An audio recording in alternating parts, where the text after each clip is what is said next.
Good morning my students. एक बार फिर से केमिस्ट्री के फर्स्ट चैप्टर एटॉमिक स्ट्रक्चर में आप लोगों का फिर से स्वागत है। हम लोग तैयारी कर रहे हैं पॉलिटेक्निक, पैरामेडिकल और आईटीआई। ये वीडियो इन 3 एग्ज़ाम से रिलेटेड है। आज हम लोग का चौथा दिन का लेक्चर शूट हो रहा है। आज हम लोग सीखने वाले हैं कि संयोजकता किसे कहते हैं और संयोजी इलेक्ट्रॉन किसे कहते हैं। हम लोग ये अच्छे से सीखने वाले हैं कि किसी भी तत्व का संयोजकता को कैसे निकाला जाता है। हम लोग कैसे पहचान पाएंगे कि ऑक्सीजन का संयोजकता 2 होता है, तो 2 क्यों होता है ये हम लोग सीखेंगे। नाइट्रोजन का संयोजकता 3 क्यों होता है, क्लोरीन का संयोजकता 1 क्यों होता है, या फिर नोबेल गैस का संयोजकता 0 क्यों होता है, तो इसके बारे में देखेंगे। और फिर हम लोग ये देखने वाले हैं कि संयोजी इलेक्ट्रॉन को कैसे निकाला जाता है। संयोजी इलेक्ट्रॉन का मान जो होता है वो 1 से लेकर के 8 तक होता है। तो ये सारे चीज़ को आज हम लोग अच्छे तरीक़ा से सीखने वाले हैं। तो ये एटॉमिक स्ट्रक्चर का चौथा दिन का क्लास है। इसके पहले हम लोग 3 दिन लेक्चर को कर चुके हैं और सब मिला करके 5 से 6 दिन का ये चैप्टर है। तो चलिए हम लोग आज का लेक्चर स्टार्ट करने जा रहे हैं। तो सबसे पहले उठता है यहाँ पर बात कि 2 तरह का क्वेश्चन है। एक क्वेश्चन ये है कि वैलेंस इलेक्ट्रॉन क्या है, और दूसरा क्वेश्चन है कि वैलेंसी क्या है। इस वैलेंस इलेक्ट्रॉन को हम लोग हिंदी में कहते हैं संयोजी इलेक्ट्रॉन। इसको हिंदी में क्या बोलते हैं स्टूडेंट्स? संयोजी इलेक्ट्रॉन। और ये जो वैलेंसी है इसको हिंदी में बोलते हैं संयोजकता। तो पहले हम लोग संयोजी इलेक्ट्रॉन को देखेंगे और फिर हम लोग संयोजकता को समझेंगे। तो जरा पहले समझते हैं कि संयोजी इलेक्ट्रॉन क्या होता है। तो किसी भी तत्व के बाह्यतम कक्षा में, बाह्यतम मतलब सबसे बाहर, सबसे लास्ट वाला, तो ध्यान रखना है कि किसी भी तत्व के या किसी भी परमाणु के सबसे बाह्यतम कक्षा में उपस्थित इलेक्ट्रॉन की संख्या को हम लोग कहते हैं संयोजी इलेक्ट्रॉन। क्या बोले, जरा फिर से समझिए। सपोज कीजिए कि हम लोग बात कर रहे हैं कार्बन का, तो कार्बन का परमाणु संख्या तो 6 है, और हम लोग पहले के लेक्चर में सीख चुके हैं कि परमाणु संख्या को Z से सूचित करते हैं। तो बोला जा रहा है ये कि कार्बन का परमाणु संख्या अगर 6 है तो बताना है कि कार्बन के वैलेंस इलेक्ट्रॉन का मान कितना होगा। तो हम लोग को पता है कि सबसे पहले कक्षा में 2 इलेक्ट्रॉन जाता है और दूसरे कक्षा में जो बच जाता है वो उसमें जाता है। तो यहाँ पर पहला कक्षा में चला गया 2, बच गया 4 इलेक्ट्रॉन, तो वो इसमें आ जाएगा 4। तो इसका मतलब ये हो गया कार्बन में 2 कक्षा है। अगर कोई पूछेगा कि कार्बन में कितने कक्षा होते हैं, तो 2 कक्षा होते हैं, K और L। तो यहाँ पर दिख रहा है कि L में 4 इलेक्ट्रॉन है और K में 2 इलेक्ट्रॉन है। तो कहता है कि किसी भी परमाणु के बाह्यतम मतलब बाहर, तो किसी भी परमाणु के बाह्यतम कक्षा में उपस्थित इलेक्ट्रॉन की संख्या को वैलेंस इलेक्ट्रॉन कहते हैं। तो बाह्यतम कक्षा तो हम लोग का ये है, तो इसमें वैलेंस इलेक्ट्रॉन, तो ये जो लास्ट में इलेक्ट्रॉन आ रहा है इसी को बोला जा रहा है वैलेंस इलेक्ट्रॉन, जिसको शॉर्ट में हम लोग V लिखते हैं। तो पता चल गया कि इसके वैलेंस इलेक्ट्रॉन का मान 4 हो जाएगा। ठीक है, तो ये वैलेंस इलेक्ट्रॉन का मान हो गया 4, और ये अंदर में जो इलेक्ट्रॉन आ रहा है इसी को बोला जा रहा है कोर इलेक्ट्रॉन। तो इसका मतलब पता चल गया कि इसके कोर इलेक्ट्रॉन का जो मान होगा वो होगा 2। इसके कोर इलेक्ट्रॉन का मान कितना होगा? कोर इलेक्ट्रॉन का मान 2 आ जाएगा। बात आप लोग को समझ में ठीक से आ रहा है? तो फिर से समझ लीजिए, किसी भी परमाणु के बाह्यतम कक्षा में उपस्थित इलेक्ट्रॉन की संख्या को वैलेंस इलेक्ट्रॉन कहते हैं। तो कार्बन के वैलेंस इलेक्ट्रॉन का मान 4 है और कार्बन के कोर इलेक्ट्रॉन का मान 2 है। अगर हम लोग इस तरीका से एक और एग्जाम्पल ले ले, आर्गन का परमाणु संख्या होता है 18। तो 18 तक का विन्यास बनाएंगे तो सबसे पहला कक्षा में जाएगा 2, दूसरे कक्षा में आएगा 8, और तीसरे कक्षा में भी आएगा 8। तो 8 8 16 और 2 18। तो इसका मतलब इसमें K भी है, L भी है और M भी है। तो कहता है कि किसी भी परमाणु के बाह्यतम कक्षा में, बाह्यतम मतलब बाहर वाला कक्षा, तो इसका मतलब ये पता चल गया सर कि इसके वैलेंस इलेक्ट्रॉन का मान जो होगा वो 8 होगा। इसके वैलेंस इलेक्ट्रॉन का मान कितना होगा? 8 होगा। और अंदर में वैलेंस इलेक्ट्रॉन को छोड़कर शेष इलेक्ट्रॉन जो बच जाता है उसको बोलते हैं हम लोग कोर इलेक्ट्रॉन। इसका मतलब इसके कोर इलेक्ट्रॉन का मान जो होगा वो 10 होगा। आ रहा है आप लोग को बात समझ में? तो हम लोग और भी कुछ एग्जाम्पल को देखने वाले हैं। अगर इसी तरीका से हम लोग बात करते हैं सोडियम का, तो सोडियम का परमाणु संख्या सर 11 होता है। सोडियम का परमाणु संख्या अगर 11 है तो 11 तक का विन्यास लिखेंगे, 2 8 और 1, 2 8 1। तो ये पहला कक्षा का कैपेसिटी 2 इलेक्ट्रॉन का है, दूसरे कक्षा का कैपेसिटी 8 इलेक्ट्रॉन का है, और तीसरे कक्षा का कैपेसिटी तो 18 इलेक्ट्रॉन का है, लेकिन यहाँ इलेक्ट्रॉन 11 था। तो 11 में से 10 इलेक्ट्रॉन हो गया तो 1 इलेक्ट्रॉन बच गया, जो बचेगा उसको लास्ट में दे देंगे। तो ये जो लास्ट में इलेक्ट्रॉन आ रहा है इसी को हम लोग बोल रहे हैं वैलेंस इलेक्ट्रॉन, जिसका मान हो जा रहा है 1। और अंदर में जो इलेक्ट्रॉन बच जा रहा है इसको हम लोग बोल रहे हैं कोर इलेक्ट्रॉन। तो इसका मतलब इसके भी कोर इलेक्ट्रॉन का मान हो गया, इसके भी कोर इलेक्ट्रॉन का मान 10 हो गया। तो ऑब्जेक्टिव क्वेश्चन में पूछ लेता है कि सोडियम के वैलेंस इलेक्ट्रॉन का मान, संयोजी इलेक्ट्रॉन का मान कितना होता है। तो सोडियम के संयोजी इलेक्ट्रॉन का मान 1 होता है और सोडियम के कोर इलेक्ट्रॉन का मान जो होता है वो 10 होता है। क्या आप लोग को बात ठीक से समझ में आ रहा है? तो आप लोग ये भी जान लीजिए कि बाह्यतम कक्षा में 8 से ज्यादा इलेक्ट्रॉन नहीं होता है, क्योंकि हर परमाणु जो बॉन्ड बनाने में भाग लेता है वो 8 पुराने के लिए स्टेबल होना चाहता है। और स्टेबिलिटी का रूल ये है कि जिसका 8 पुर जाएगा, अष्टक पुर जाएगा, समझ लेना है कि वो स्टेबल हो जाएगा। तो जिसके लास्ट में 8 इलेक्ट्रॉन है, जैसे यहां पर आर्गन के लास्ट में 8 इलेक्ट्रॉन है, तो जिसके लास्ट में 8 इलेक्ट्रॉन रहेगा समझना है कि वो स्टेबल है, समझना है कि वो क्या है, स्टेबल है। तो इसका मतलब सर आर्गन स्टेबल है, इसलिए आर्गन रासायनिक प्रतिक्रिया में केमिकल रिएक्शन में भाग नहीं लेता है। तो जितने भी नोबेल गैस हैं, हीलियम, नियन, आर्गन, क्रिप्टन, जेनन, रेडन, ये सब आता है ग्रुप नंबर 18 में। किसमें आता है? ग्रुप नंबर 18 में। तो ग्रुप नंबर 18 में जितना भी तत्व है वो सारा तत्व, वो सब केमिकल रिएक्शन में, पार्टिसिपेट नहीं करता है, नहीं करता। और जो भी केमिकल रिएक्शन में पार्टिसिपेट नहीं करेगा तो याद रखना है कि उसको हम लोग नोबेल गैस कहते हैं। उसको हम लोग क्या बोलते हैं? उसको हम लोग बोलते हैं नोबेल गैस। जैसे यहां पर एक बार फिर से समझिए, ग्रुप नंबर 18 में आता है हीलियम, नियॉन, आर्गन, क्रिप्टन, जेनन और रेडन। इस ग्रुप में हीलियम को छोड़कर बाकी जितना भी है इस सब के वैलेंस इलेक्ट्रॉन का मान 8 होता है। इस सब के वैलेंस इलेक्ट्रॉन का मान कितना होता है? 8। और जिसका वैलेंस इलेक्ट्रॉन 8 होता है वह हो जाता है स्टेबल। वह क्या हो जाता है? स्टेबल। स्टेबल हीलियम भी है और इस सबसे ज्यादा है स्टेबल है, लेकिन ये ऑक्टेट रूल को फॉलो नहीं करता है, ये डुप्लेट रूल को फॉलो करता है। ये 8 नहीं पुराता है, ये अपने बाह्यतम कक्षा में 2 पुराता है, जिसको डुप्लेट रूल कहते हैं। तो याद रखना है कि इसका जो कन्फिगरेशन आएगा 2 आएगा और ये भी स्टेबल है। तो याद रखना है ये कि ग्रुप नंबर 18 में जितना भी तत्व है ये सारा तत्व काफी स्टेबल है, ऑक्टेट रूल से और डुप्लेट रूल से, मतलब 8 पूरा करके या 2 पूरा करके। तो याद रखना है कि 2 पुराने वाला 2 ही तत्व है, एक है हाइड्रोजन और एक है हीलियम। हाइड्रोजन और हीलियम जो होता है ये अपने बाह्यतम कक्षा में 8 नहीं पुराता है, अष्टक को फॉलो नहीं करता है, ये डुप्लेट रूल फॉलो करता है। तो ये सब अपने बाह्यतम कक्षा में 2 पुराता है और बाकी सारे तत्व अपने बाह्यतम कक्षा में 8 इलेक्ट्रॉन को पुराने की कोशिश करते हैं। तो इस बात को ध्यान में रखते हुए याद रखना है कि ये ग्रुप नंबर 18 को नाम दिया गया noble gas. Noble gas, gas इसलिए लगा क्योंकि सब गैस के रूप में है। और नोबेल का मतलब वो होता है कि जो केमिकल रिएक्शन में भाग नहीं ले या अगर ले तो बहुत कम ले। तो याद रखना है इस तरीका से, इसका पुराना नाम है इनर्ट गैस। Inert gas. तो याद रखना है कि इनर्ट गैस और नोबेल गैस कहते हैं ग्रुप नंबर किसको? ग्रुप नंबर 18 को। तो ये ऑब्जेक्टिव में पूछ लेता है, इसको जरा ठीक से याद रखना है कि ग्रुप नंबर 18 का नाम है इनर्ट गैस। हिंदी में कहते हैं निष्क्रिय गैस या अक्रिय गैस। हिंदी में क्या बोलते हैं? निष्क्रिय गैस। लिख सकते हैं आप लोग, निष्क्रिय गैस या अक्रिय गैस, निष्क्रिय गैस या अक्रिय गैस। ग्रुप नंबर 18 का ही एक और नाम है जो इसको बोलते हैं zero group. Zero group. Zero क्यों बोलते हैं? क्योंकि ये बॉन्ड ही नहीं बनाता है, ये किसी के साथ रिएक्शन नहीं करता है, किसी भी तरह का बॉन्ड नहीं बनाता है, इसी कारण से इसको जीरो ग्रुप भी कहा गया। इसी कारण से इसको क्या बोला गया? Zero group. तो इस बात को जरा दिमाग में रखना है। तो हम लोग अभी पढ़ रहे थे संयोजी इलेक्ट्रॉन। तो क्या है संयोजी इलेक्ट्रॉन? तो किसी भी परमाणु के बाह्यतम कक्षा में उपस्थित इलेक्ट्रॉन की संख्या को संयोजी इलेक्ट्रॉन कहते हैं। और संयोजी इलेक्ट्रॉन का मान कम से कम 1 होता है और ज्यादा से ज्यादा 8 होता है। तो संयोजी इलेक्ट्रॉन का मान 1 से लेकर के 8 तक होता है। 1 से लेकर कहां तक होता है?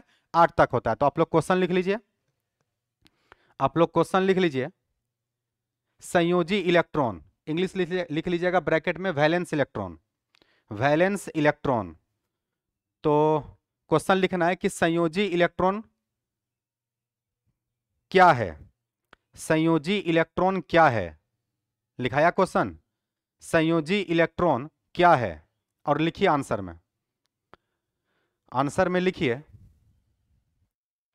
आंसर में लिखिए किसी भी परमाणु, किसी भी परमाणु, किसी भी परमाणु के, किसी भी परमाणु के बाहितम, किसी भी परमाणु के बाहितम कक्षा, बाहितम मतलब बाहर, आउटर मोस्ट सेल, किसी भी परमाणु के बाहितम कक्षा में उपस्थित, किसी भी परमाणु के बाहितम कक्षा में उपस्थित इलेक्ट्रॉन की संख्या को, किसी भी परमाणु के बाहितम कक्षा में उपस्थित इलेक्ट्रॉन की संख्या को, इलेक्ट्रॉन की संख्या को, इलेक्ट्रॉन की संख्या को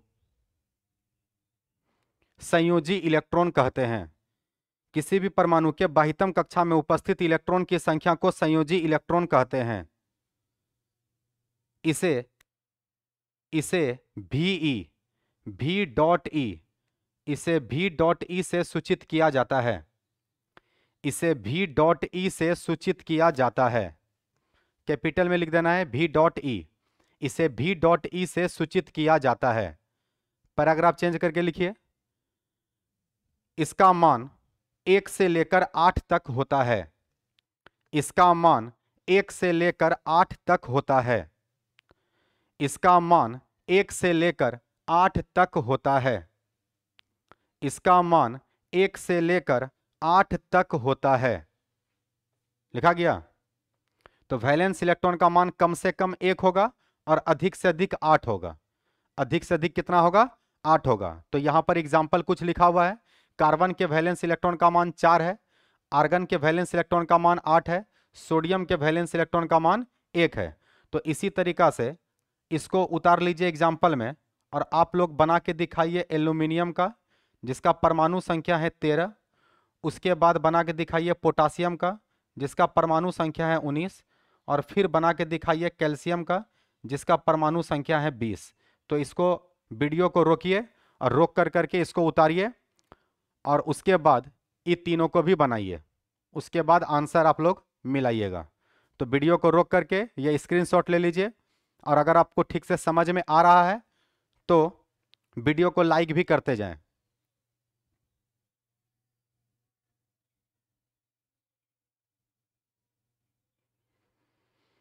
लिख लिए होंगे आप लोग। तो चलिए अब हम लोग इन तीनों का आंसर देखने का कोशिश करते हैं कि इन तीनों का सही आंसर क्या आएगा।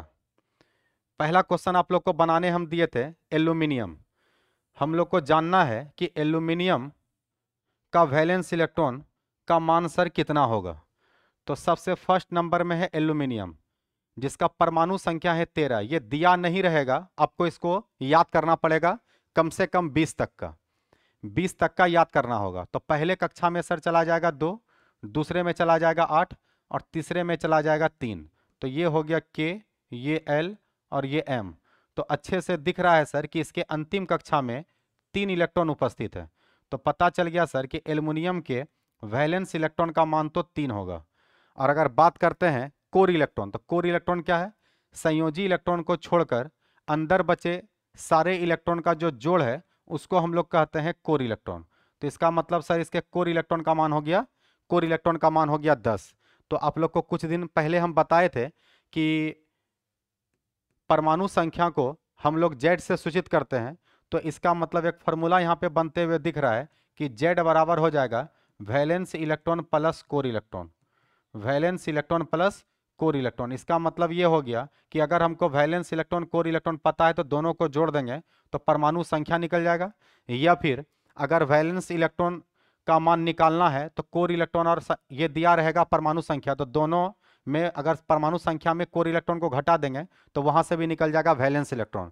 तो वैलेंस इलेक्ट्रॉन निकालने का एक सूत्र हो गया कि Z minus core electron, Z minus core electron. तो इस तरीका से हम लोग आसानी से चाहे तो इस तरीका से निकाल सकते हैं और या फिर इस पे छोटा छोटा क्वेश्चन बन सकता है। अब हम लोग दूसरा देखने वाले हैं पोटासियम और कैल्शियम। तो पहले देख रहे हैं पोटासियम। पोटासियम का परमाणु संख्या है 19। तो 19 का बनाएंगे तो 2, 8 8 और 1। याद रखना है कि यहाँ पे 2 8 नो नहीं कर देना है, 9 कभी भी लास्ट में होता नहीं। अभी आप लोग को बताए थे कि लास्ट में कभी भी 8 से ज़्यादा इलेक्ट्रॉन नहीं होगा, जैसे 8 होगा तो उसको आगे बढ़ाना है। तो सर पता चल रहा है कि लास्ट में 1 इलेक्ट्रॉन है, तो इसका मतलब ये हुआ सर कि पोटासियम के वैलेंस इलेक्ट्रॉन का मान 1 है और ई पोटासियम के कोर इलेक्ट्रॉन का मान, तो इधर से आ जाएगा 18। तो पोटासियम के कोर इलेक्ट्रॉन का मान 18 है और पोटासियम के वैलेंस इलेक्ट्रॉन का मान 2 है। और ये ऑब्जेक्टिव पहले पूछ चुका है एग्जाम में, जरा ध्यान रखिएगा। पोटासियम पर 2 बार क्वेश्चन आ चुका है कि पोटासियम के वैलेंस इलेक्ट्रॉन का मान कितना है और पोटासियम के कोर इलेक्ट्रॉन का मान कितना है। अब एक बच गया कैल्शियम। हम लोग को ज़्यादातर जो क्वेश्चन पूछ रहा है वो 1 से लेकर 20 तक में पूछ रहा है। नॉलेज के लिए हम लोग पिछले क्लास में इससे ज़्यादा का भी देखे थे, लेकिन आप लोग को ज़्यादा ध्यान 1 से 20 तक में देना है। तो 2 8 8 और 2 याद रखना है। 2 8 10 लिख देंगे तो गलत हो जाएगा। बाह्यतम कक्षा में 8 से ज़्यादा इलेक्ट्रॉन नहीं होता है, तो इसके भी लास्ट में 2 इलेक्ट्रॉन दिख रहा है। तो इसका मतलब ये हुआ सर कि कैल्शियम के वैलेंस इलेक्ट्रॉन का मान 2 है और इसके कोर इलेक्ट्रॉन का मान जो है वो 18 है, और दोनों को जोड़ देंगे तो जेड का मान निकल जाएगा 20। जेड का मान क्या निकल जाएगा? 20। तो मेरे ख्याल से आप लोग को अच्छे से समझ में आ गया होगा कि संयोजी इलेक्ट्रॉन किसे कहते हैं। तो संयोजी इलेक्ट्रॉन के बारे में आप लोग को पता चल गया कि किसी भी परमाणु के बाह्यतम कक्षा, बाह्यतम मतलब बाहर, बाह्यतम कक्षा में उपस्थित इलेक्ट्रॉन की संख्या को संयोजी इलेक्ट्रॉन कहते हैं। तो ठीक है सर, हम लोग इसको तो अच्छे से समझ गए, इसको तो अच्छे से समझ गए। अब हम लोग ये देखने वाले हैं, कि संयोजकता किसे कहते हैं। अब हम लोग क्या देखने वाले हैं? संयोजकता। तो चलिए अब हम लोग अगला देखने वाले हैं संयोजकता के बारे में, है ना। तो अगला क्वेश्चन आप लोग लिख लीजिए कि संयोजकता, वैलेंसी, VALENCY। तो अगला क्वेश्चन देखना है कि संयोजकता किसे कहते हैं। संयोजकता किसे कहते हैं, लिखाया क्या आप लोग का? संयोजकता किसे कहते हैं। तो चलिए अब हम लोग नेक्स्ट पेज पे चलते हैं, कि संयोजकता किसे कहते हैं। तो अब हम लोग देखने वाले हैं वैलेंसी, VALENCY, वैलेंसी, जिसको हिंदी में कहते हैं संयोजकता। तो आप लोग क्वेश्चन लिख लिए, संयोजकता किसे कहते हैं। तो पहले संयोजकता को समझने के लिए कुछ एग्जाम्पल देखिए, तो फिर बात आगे बढ़ाते हैं। तो सबसे पहले ये देखिए, हम लोग मान लो कि लेते हैं नाइट्रोजन। नाइट्रोजन का परमाणु संख्या होता है 7। अगर नाइट्रोजन का परमाणु संख्या 7 है तो हम लोग का विन्यास आएगा 2 और विन्यास आएगा 5। विन्यास आएगा 2 और विन्यास आएगा 5, तो इसके लास्ट में 5 इलेक्ट्रॉन है। इसका मतलब नाइट्रोजन के वैलेंस इलेक्ट्रॉन का मान 5 है। अब जो बोल रहे हैं उसको ठीक से सुनना है और समझने की कोशिश करना है, क्योंकि ज़्यादातर स्टूडेंट संयोजकता को याद करते रहता है, वैलेंसी याद करता है। ये याद करने का चीज़ नहीं है, निकालने आना चाहिए।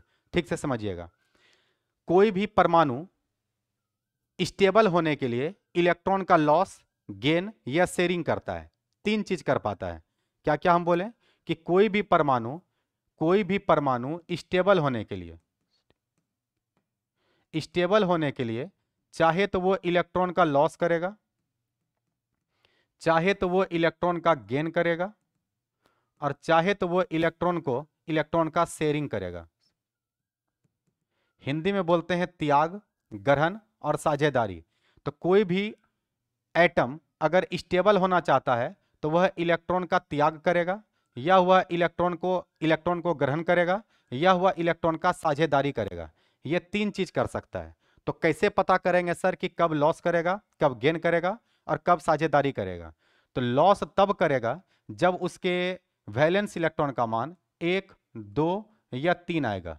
अगर वैलेंस इलेक्ट्रॉन 1, 2 या 3 है तो समझना है वह इलेक्ट्रॉन को लॉस कर देगा। क्या कर देगा? लॉस कर देगा, त्याग कर देगा।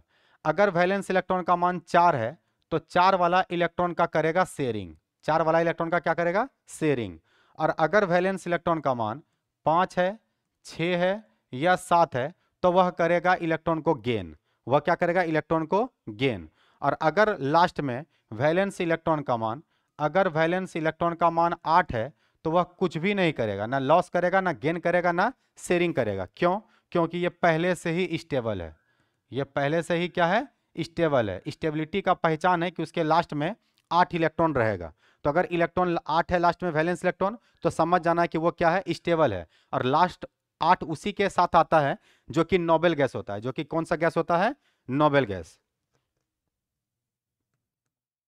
तो इसके लास्ट में 5 इलेक्ट्रॉन आ रहा है। अगर इसके लास्ट में 5 इलेक्ट्रॉन है तो अब बताओ कि ये तीनों में से क्या करने वाला, ये इलेक्ट्रॉन लेगा या इलेक्ट्रॉन देगा। इसको 8 पुराना है। अब 8 पुराने का 2 तरीका है। पहला तरीका ये है कि ये किसी से 3 ले ले, तो 3 लेगा तो भी 8 पुर जाएगा, और यह होगा कि 5 दे देगा तो ये 2 से स्टेबल हो जाएगा, 8 तो नहीं पुरेगा लेकिन इसका 2 पुर जाएगा।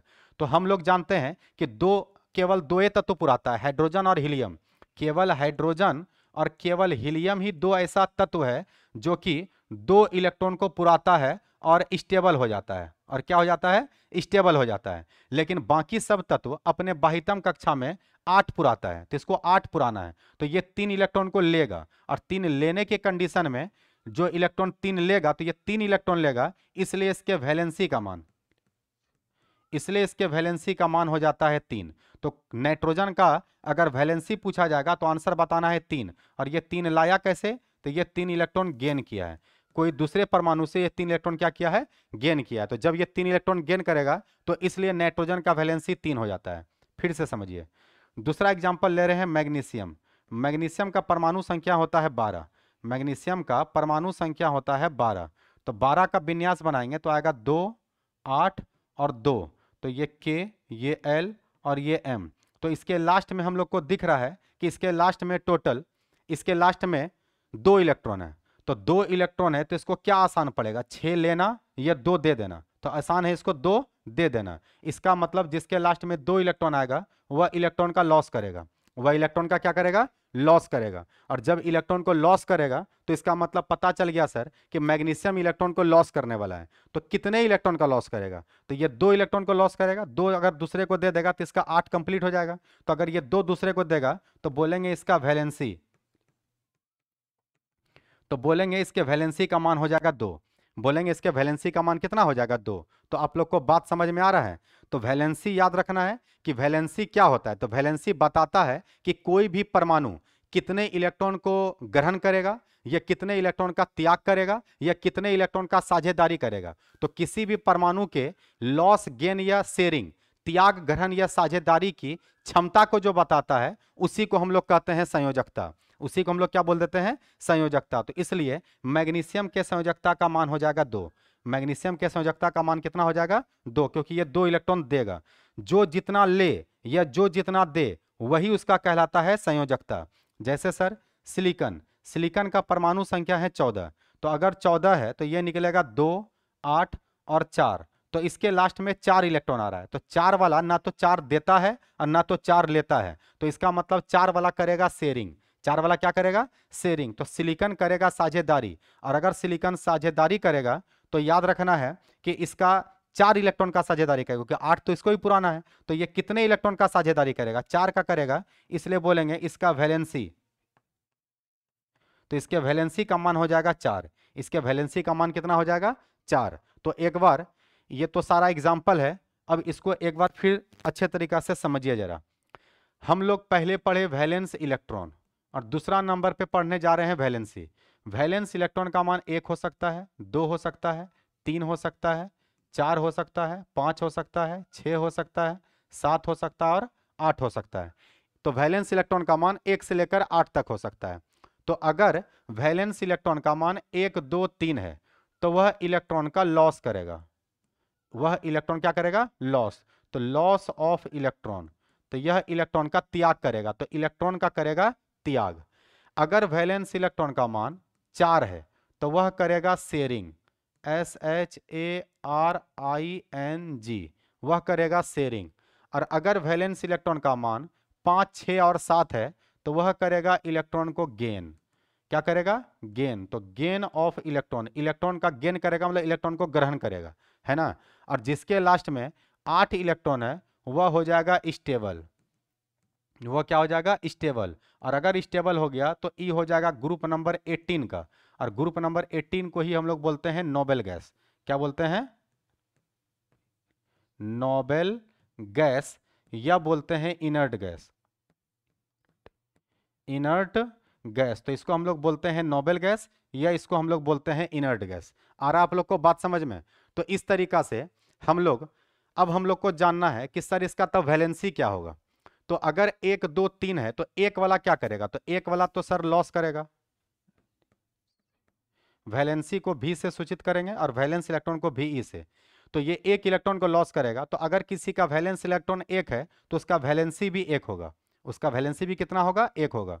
अगर किसी का वैलेंस इलेक्ट्रॉन दो है तो वो दो इलेक्ट्रॉन को लॉस करेगा, तो उसका वैलेंसी भी दो हो जाएगा। अगर किसी का वैलेंस इलेक्ट्रॉन तीन है तो वो तीन इलेक्ट्रॉन को लॉस करेगा, तो उसका वैलेंसी भी तीन हो जाएगा। अगर किसी का वैलेंस इलेक्ट्रॉन चार है तो वह चार इलेक्ट्रॉन का शेयरिंग करेगा, वह चार इलेक्ट्रॉन क्या करेगा, शेयरिंग, तो उसका वैलेंसी भी हो जाएगा चार। तो इसका मतलब एक दो तीन चार वाला का तो बिल्कुल सेम होता है। अगर वैलेंस इलेक्ट्रॉन एक तो वैलेंसी भी एक, वैलेंस इलेक्ट्रॉन दो तो वैलेंसी भी दो, वैलेंस इलेक्ट्रॉन तीन तो वैलेंसी भी तीन, और अगर वैलेंस इलेक्ट्रॉन चार तो वैलेंसी भी चार।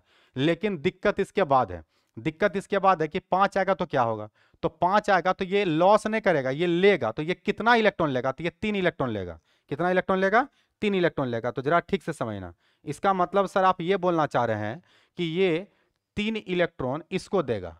तो अगर तीन इलेक्ट्रॉन इसको देगा तो ये तीन इलेक्ट्रॉन गेन कर रहा है। तो अगर किसी का पांच है तो उसके वैलेंसी का मान हो जाएगा तीन। ये दो इलेक्ट्रॉन लॉस करेगा तो ये दो इलेक्ट्रॉन को गेन करेगा, ये एक इलेक्ट्रॉन लॉस करेगा तो ये उसका एक इलेक्ट्रॉन को गेन करेगा। आ रहा है बात समझ में। तो इस तरीका से ये हुआ कि अगर अगर यहां पर वैलेंस इलेक्ट्रॉन एक दो तीन चार, अगर वैलेंस इलेक्ट्रॉन पांच होगा तो उसका वैलेंसी हो जाएगा तीन। अगर वैलेंस इलेक्ट्रॉन 6 होगा तो उसका वैलेंसी हो जाएगा दो, और अगर वैलेंस इलेक्ट्रॉन 7 होगा तो उसका वैलेंसी हो जाएगा एक। तो इस बात को जरा गौर से और अच्छे तरीका से समझ लीजिए कि वैलेंसी का मान जो होता है वो एक से लेकर चार तक होता है। वैलेंसी का जो मान होता है वह कम से कम एक होगा, और सॉरी कम से कम जीरो भी हो सकता है। क्यों, क्योंकि जो स्टेबल रहेगा उसका वैलेंसी हो जाएगा जीरो, क्योंकि वैलेंसी कहते हैं लॉस गेन या शेयरिंग, तो ये कुछ नहीं करता है क्योंकि ये पहले से ही स्टेबल है, तो वैलेंसी हो जाएगा जीरो। तो अगर कोई पूछेगा नोबेल गैस या इनर्ट गैस का वैलेंसी कितना होता है, तो बताना है कि इसका वैलेंसी कितना होता है, जीरो। इसलिए इसको बोला गया जीरो ग्रुप, इसलिए इसको बोला गया जीरो ग्रुप। इसको हम पीरियोडिक टेबल में और अच्छे से पढ़ाएंगे। इसलिए हम लोग ग्रुप नंबर 18 का ही एक नाम और जानते हैं जिसको बोलते हैं जीरो ग्रुप। ठीक है, तो अब हम लोग यहाँ पे देख रहे हैं संयोजकता। तो इसका संयोजकता का मान कम से कम, संयोजकता का जो मान है वो कम से कम जीरो हो सकता है और ज्यादा से ज्यादा चार हो सकता है। तो जीरो से लेकर चार तक हो सकता है संयोजकता का मान।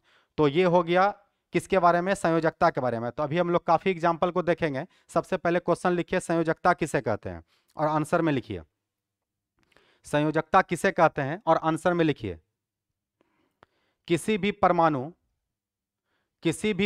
के द्वारा त्याग, ग्रहण या साझेदारी, किसी भी परमाणु के द्वारा त्याग, ग्रहण या साझेदारी करने की क्षमता को संयोजकता कहते हैं। किसी भी परमाणु द्वारा त्याग, ग्रहण या साझेदारी करने की क्षमता को संयोजकता कहते हैं। किसी भी परमाणु द्वारा त्याग, ग्रहण या साझेदारी करने की क्षमता को संयोजकता कहते हैं। किसी भी परमाणु द्वारा त्याग, ग्रहण या साझेदारी करने की क्षमता को संयोजकता कहते हैं। संयोजकता कहते हैं, लिखा गया। किसी भी परमाणु द्वारा त्याग, ग्रहण या साझेदारी करने की क्षमता को क्या बोलते हैं, संयोजकता कहते हैं। इसे भी कैपिटल भी से सूचित किया जाता है, इसे कैपिटल भी से सूचित किया जाता है, इसे कैपिटल भी से सूचित किया जाता है, इसे कैपिटल भी से सूचित किया जाता है। लिखा गया। और इसी में आप लोग को लिख लेना है पैराग्राफ चेंज करके कि संयोजकता का मान जीरो से लेकर चार तक होता है। संयोजकता का मान जीरो से लेकर चार तक होता है। संयोजकता का मान जीरो से लेकर चार तक होता है। तो सबसे पहले आप लोग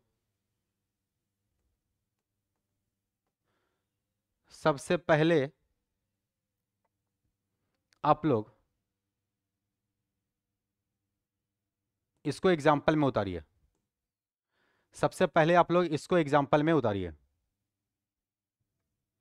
वीडियो को रोक लीजिए और रोक कर करके स्क्रीनशॉट ले लीजिए या फिर स्टॉप करके इसको कॉपी में नोट डाउन कर लीजिए। कर लिए? और इसको लिखने के बाद तब आप लोग इसको नोट डाउन कीजिए। इसको लिखने के बाद फिर आप लोग इसको नोट डाउन कीजिए। वीडियो को रोक करके लिख लिया आप लोग? तो चलिए अब हम लोग कुछ और एग्जाम्पल को हम लोग देख रहे हैं।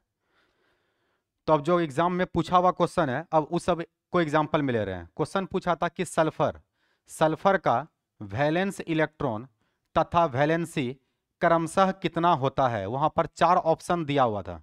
तो 4 ऑप्शन दिया हुआ है कि सल्फर का वैलेंस इलेक्ट्रॉन और वैलेंसी कितना होता है। तो इस तरीका से वहां पर 4 ऑप्शन दिया हुआ है कि सल्फर का वैलेंस इलेक्ट्रॉन और वैलेंसी का मान कितना होता है। तो अब हम लोग देखने वाले हैं कि चारों में से कौन सा आंसर सही आएगा। तो वैलेंस इलेक्ट्रॉन और वैलेंसी क्वेश्चन लिख लीजिए। अगर लिखना चाहते हैं तो क्वेश्चन लिखिए कि सल्फर के संयोजी इलेक्ट्रॉन और संयोजकता का मान क्रमशः होता है।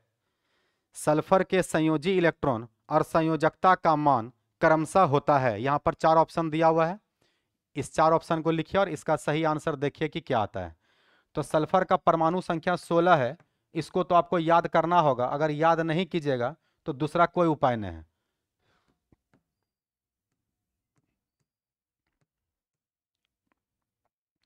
तो अगर 16 है तो ये इसमें 3 कक्षा आएगा। 3 कक्षा आएगा के एल और एम। तो इसके लास्ट में हम लोग को दिख रहा है, इसके लास्ट में दिख रहा है कि यहाँ पर 6 इलेक्ट्रॉन आ रहा है। लास्ट में कितना इलेक्ट्रॉन आ रहा है? 6 इलेक्ट्रॉन आ रहा है। इसका मतलब पता चल गया सर कि सल्फर का वैलेंस इलेक्ट्रॉन तो 6 है, सल्फर का वैलेंस इलेक्ट्रॉन 6 है। तो अब हम लोग को जानना है वैलेंसी। अब बताओ ये लॉस करेगा या गेन?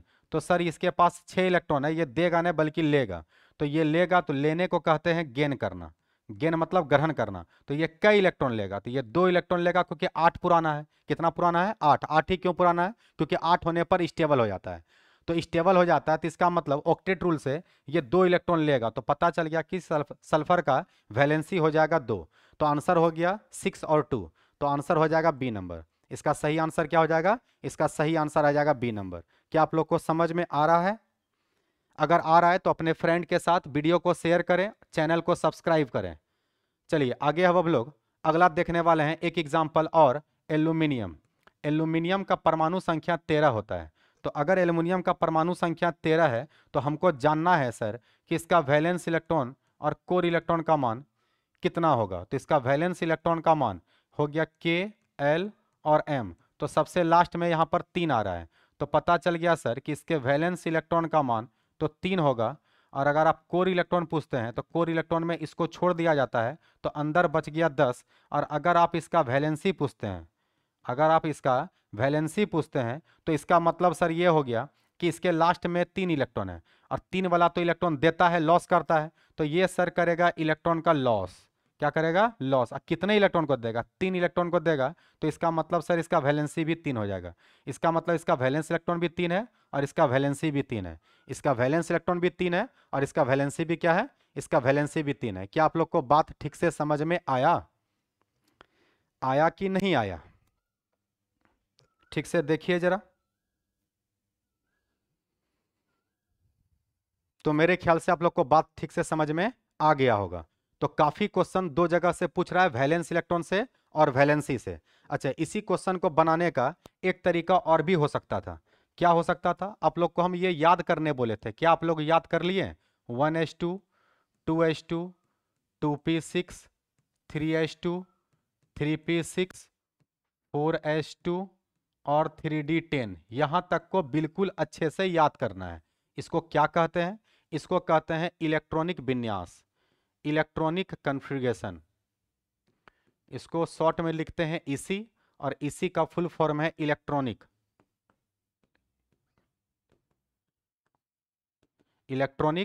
कॉन्फ़िगरेशन।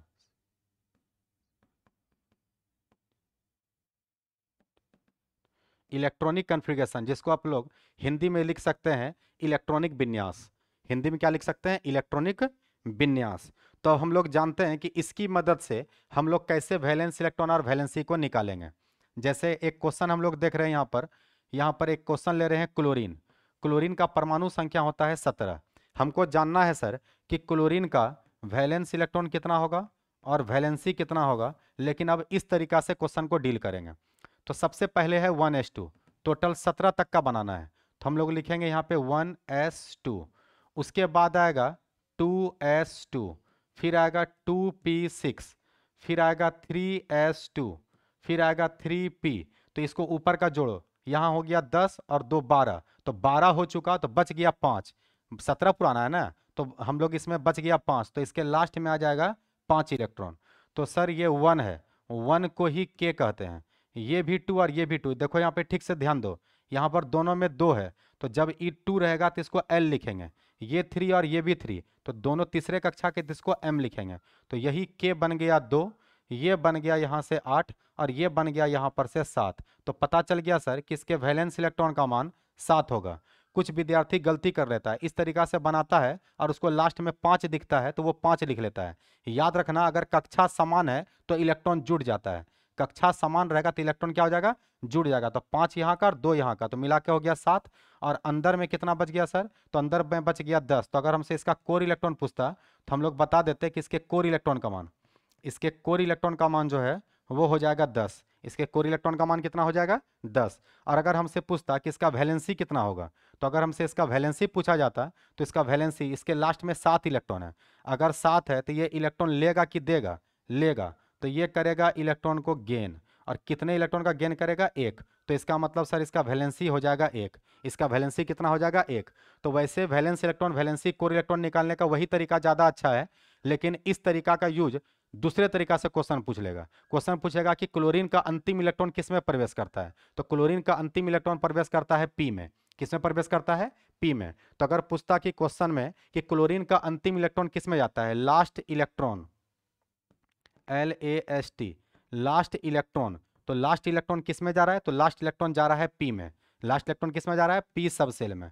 इस पी को क्या बोलते हैं? सब सेल, SPDF हिंदी में कहते हैं उपकक्षा। तो ये पी उपकक्षा में प्रवेश कर रहा है। अगर क्वेश्चन पूछेगा कि क्लोरीन के एस और पी में कितने इलेक्ट्रॉन है, क्वेश्चन पूछेगा कि क्लोरीन के एस में और पी में कितने इलेक्ट्रॉन है, तो ठीक से देखो, क्लोरीन का एस कहाँ कहाँ है? यहाँ पर है, यहाँ पर है और यहाँ पर है, तो इलेक्ट्रॉन जोड़ दो, 2 2 4 और 2 6। तो इसका मतलब सर क्लोरीन के एस में टोटल 6 इलेक्ट्रॉन है। अब पी में कितना इलेक्ट्रॉन है? तो 6 यहाँ पर है और 5 यहाँ पर है, तो 6 और 5 6 और 5 कितना हो गया? 11, है ना। तो इसका मतलब इसमें टोटल 11 इलेक्ट्रॉन है। तो इसका मतलब यहाँ पर क्वेश्चन आएगा, क्वेश्चन कैसे पूछेगा? क्वेश्चन पूछेगा कि क्लोरीन के एस उपकक्षा में कितने इलेक्ट्रॉन होते हैं, ऑप्शन दिया रहेगा। तो क्लोरीन के एस उपकक्षा में 6 इलेक्ट्रॉन है, इसको लिखने के बाद पता चलेगा कि ये 6 आंसर कैसे आया। और क्लोरीन के पी उपकक्षा में, पी सब सेल में कितने इलेक्ट्रॉन है, तो दिख रहा है यहाँ पर 6 है और यहाँ पे 5 है, तो इसका मतलब टोटल हो गया 11 इलेक्ट्रॉन। आ रहा है बात समझ में? तो ऐसा एक एग्जाम्पल हम लोग और देखते हैं, ऐसा एक एग्जाम्पल हम लोग और देखते हैं। जैसे यहाँ पर हम लोग मान लो कि ले लेते हैं कैल्शियम, तो कैल्शियम का परमाणु संख्या होता है 20। क्वेश्चन पूछेगा कि कैल्शियम के एस, पी और डी सब सेल में इलेक्ट्रॉन की संख्या बताएं। इलेक्ट्रॉन की क्या बताएं? संख्या बताएं। तो सबसे पहले 20 तक का हम लोग विन्यास लिखेंगे। 1s2, 2s2, है ना, 2p6, 3s2, 3s2, 3p6, 4s2। जरा जोड़ो तो ये ऊपर में क्या है? ये ऊपर वाला इलेक्ट्रॉन है, तो जरा जोड़ो यहाँ पे 2 2 4 10 12 18 और 20। तो इसका अंतिम इलेक्ट्रॉन तो सर एस में गया। अगर पूछता कि कैल्शियम का अंतिम इलेक्ट्रॉन किस में प्रवेश किया है, तो बता देते हैं एस में प्रवेश किया है। पर हमसे पूछ रहा है कि एस में इलेक्ट्रॉन बताइए, तो जोड़ लो, एस कहाँ कहाँ पर है? यहाँ पर है, यहाँ पर है, यहाँ पर है, यहाँ पर है। तो 2 2 4 2 6 और 2 8। तो पता चल गया सर कि कैल्शियम के एस सब सेल में, कैल्शियम के एस सब सेल में, एस सब सेल, तो एस सब सेल में 8 इलेक्ट्रॉन है। अब कैल्शियम के पी सब सेल में कितना इलेक्ट्रॉन होगा? तो पी देखो कहाँ कहाँ पर, यहाँ पर और यहाँ पे 6 और 6, यहाँ पर आ गया 12। तो इसका मतलब सर पी सब सेल में 12 इलेक्ट्रॉन है। और अगर हम बात करते हैं डी सब सेल का, तो डी सब सेल का अगर बात करते हैं तो इसमें तो डी आया ही नहीं है, इसके बाद आता 3D, तो 3D तो अभी जीरो है, तो जब इलेक्ट्रॉन नहीं है तो बोल देंगे जीरो, मतलब इसमें इलेक्ट्रॉन नहीं है, तो ये इसका आंसर हो जाएगा। तो मेरे ख्याल से आज का जो लेक्चर है वो काफ़ी इंपॉर्टेंट रहा, क्योंकि हम लोग आज सीख लिए कि संयोजकता किसे कहते हैं, संयोजी इलेक्ट्रॉन किसे कहते हैं, और कैसे SPDF में इलेक्ट्रॉन को निकाला जाता है। बात समझ में आ रहा है? और 2 दिन का क्लास लगेगा, ये चैप्टर हम लोग का कंप्लीट हो जाएगा, है ना? तो अच्छे से तैयारी कीजिए, अच्छा से नोट्स बनाइए और नोट्स बना करके उसको रिवीजन कीजिए, क्योंकि जैसे चैप्टर खत्म होगा तो फिर हम लोग ऑब्जेक्टिव का स्टार्ट करेंगे, और टोटल प्रत्येक चैप्टर में कम से कम 50 से 60 ऑब्जेक्टिव को हम लोग प्रैक्टिस करेंगे। 50 से 60 ऑब्जेक्टिव का प्रैक्टिस करेंगे ताकि समझ में आ सके कि एग्जाम में क्वेश्चन पूछा कैसे जा रहा है। बात समझा? वैसे ऑब्जेक्टिव हम यहाँ पे आप लोग को बता रहे हैं कि कैसे कैसे आता है एग्जाम में, लेकिन उसका अलग से हम लोग प्रैक्टिस भी करेंगे। तब तक के लिए आप लोग रिवीजन करें। Thank you.